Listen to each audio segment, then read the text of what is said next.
Quand on voit la magnifique couverture du livre Femmes sans racines, femmes qui s'élèvent, et ce titre en français de l'ouvrage If Women Rose Rooted de Sharon Blackie, on se dit mais en fait de quoi parle-t-il?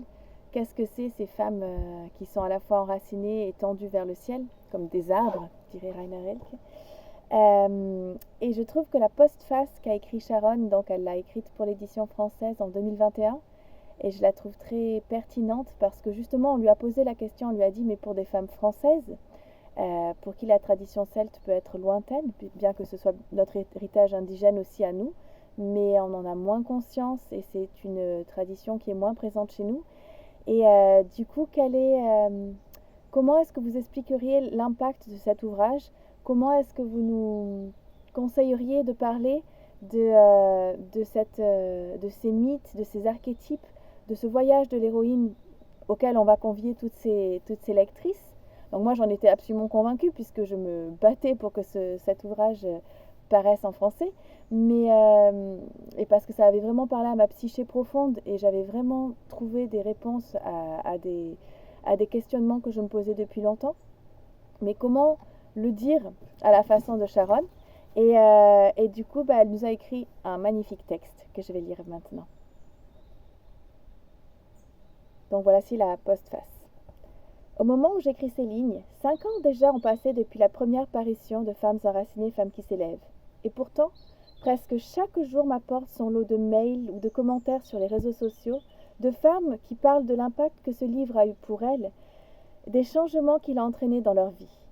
Des dizaines de milliers d'exemplaires ont été diffusés par une longue chaîne de femmes par le bouche à oreille entre mères, filles, amies, sœurs.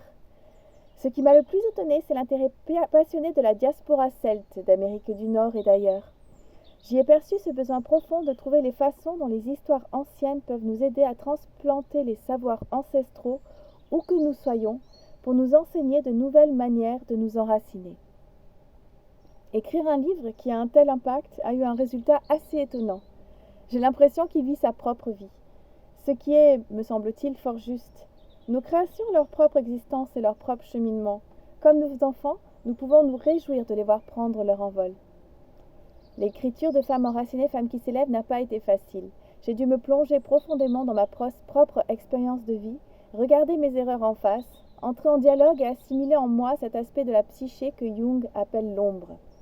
Mais au fil de ce cheminement, ma plus grande réalisation a été de comprendre à quel point les lieux sont les plus grands enseignants de ma vie.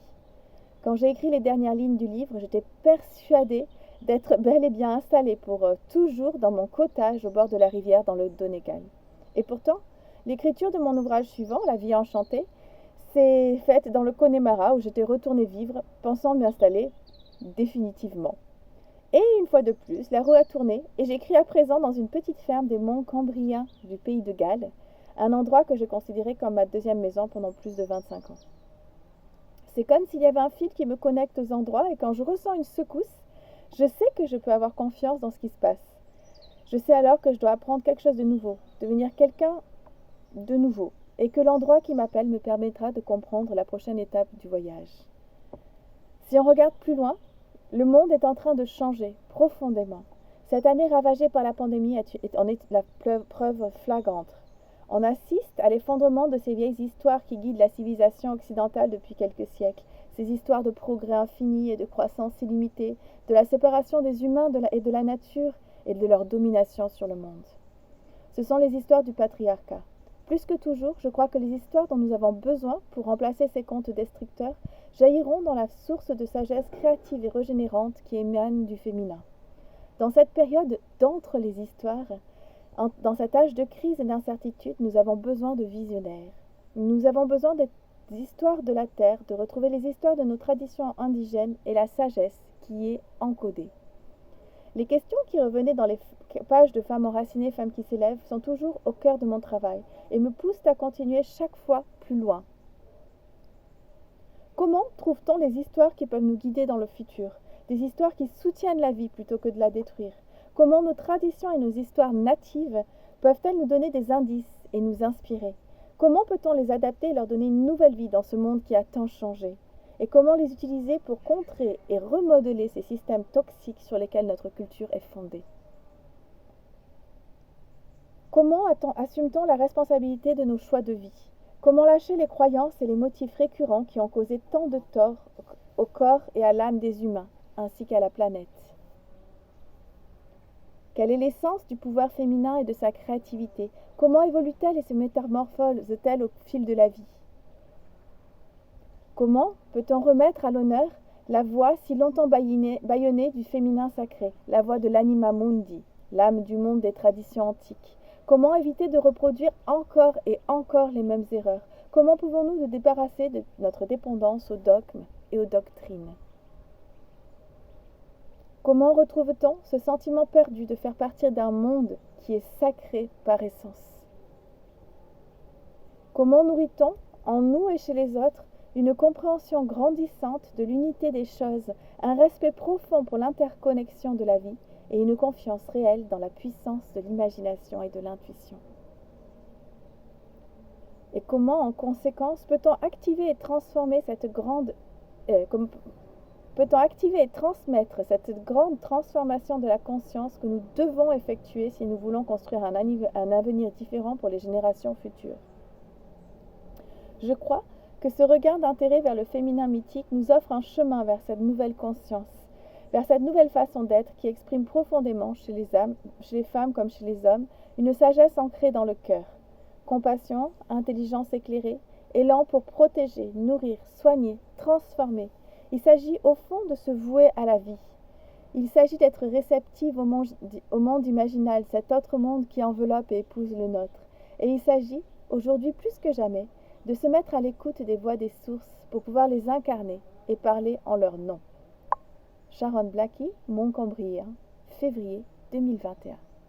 Voilà, j'espère qu'elle a répondu bien mieux que je ne saurais le faire aux questions que vous pouviez vous poser avant la lecture du livre, mais aussi après, parce que le chemin de transformation auquel elle nous invite en tant que lectrice et lecteur, il est très intérieur bien sûr, mais il est éminemment tourné vers le monde. Il nous ancre, il nous réancre dans la trame du vivant, et moi c'est une des choses qui m'a le plus parlé, c'est cet équilibre entre ce cheminement personnel, intérieur, le fait de le transmettre. Il y a beaucoup d'histoires, elle est allée parler à beaucoup de gens, donc elle parle de mythes et de légendes et de son cheminement à elle, mais elle va aussi interviewer des gens et elle parle de la façon dont nos histoires à tous et à toutes sont tellement importantes. Nous avons besoin de dire nos histoires, de nous les partager, d'échanger nos expériences de vie pour nous remettre dans la trame du vivant, pour nous intégrer dans ce mouvement de reconnexion au monde. Et en cela, ce livre s'offre comme guide, dit-elle, j'aime bien l'expression. Il est juste une petite carte, un début de voyage, mais pour moi, il a été très puissant. Et cette notion dont elle parle de mails qu'elle reçoit, de femmes qui lui disent à quel point ça a changé leur destin, j'en suis la preuve vivante, puisque je n'aurais jamais osé partir dans l'aventure de la traduction de ce livre si je n'avais pas été mais boostée par la lecture du livre.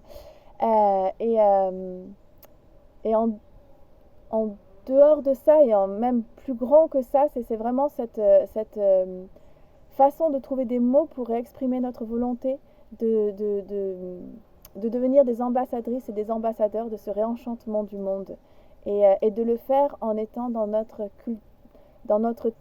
terroir, dans notre lien avec notre territoire, où qu'on soit dans le monde d'ailleurs, mais bon là nous en l'occurrence on est dans des contrées qui furent celtes, et j'aime cette façon de me reconnecter à un territoire et de sentir que je suis dans une filiation presque d'ADN avec mes ancêtres, et que ça fait sens d'aller parler à la trame archétypale qui a été fondée il y a des milliers et des milliers d'années sur ce territoire-ci.